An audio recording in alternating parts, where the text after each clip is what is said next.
The Tongass National Forest contains some of the most sought-after music wood in the world, but there are concerns about the sustainability because it comes from old-growth trees. KTVA 11's Kate McPherson joins us with part 4 of her Tongass Timber series. Kate?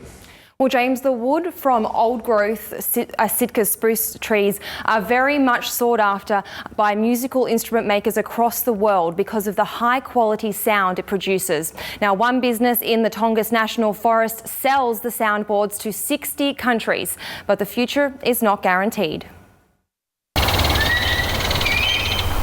It's not a bad view from Brent Cole's workshop. This body of water right here is Port St. Nicholas. Located in the town of Craig on Prince of Wales Island, Alaska Specialty Woods is a growing business. So I'm going to clean this up and I'm going to cut some flat top guitar fronts.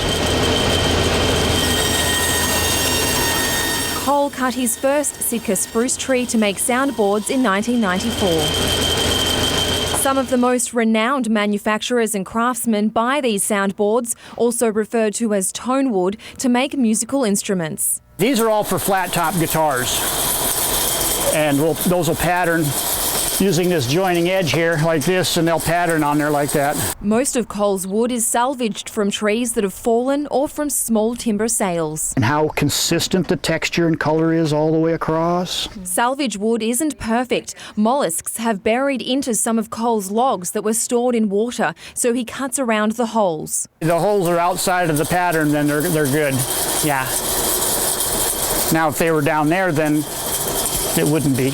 Working with old-growth trees comes with other risks too. And I have to look ahead to the future because I do see a diminishing resource. He supports the 6,000-acre Big Thorn timber sale and related road building because it will allow him to access areas of the forest he previously couldn't get to in order to find Sitka spruce. But Cole isn't happy when he sees the valuable trees go to waste. It makes me cringe to see a 6-foot diameter or 4-foot diameter clear Sitka spruce tree made into 2x4s for a house.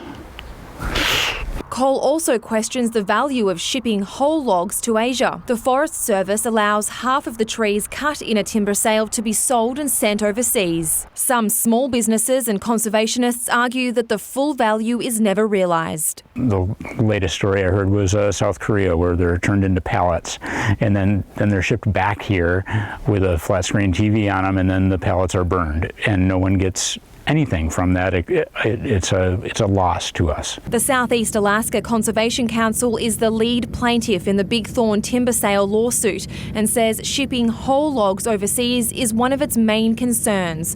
The conservation group says it supports some old-growth logging that will keep small local businesses like Brent Cole strong. I just banded those together for Gibson. The family business made a surprise find in 2012. And I saw how it turned blue like this on the end grain. Wow, that is neat. While excavating to build their new workshop, they uncovered an ancient Sitka spruce buried in the mountainside. It turned blue when exposed to air. And then I had to get the question answered, how old is it? The wood was carbon dated at 2,850 years old. Cole hopes that the old Sitka spruce trees he works with don't become as rare as this find.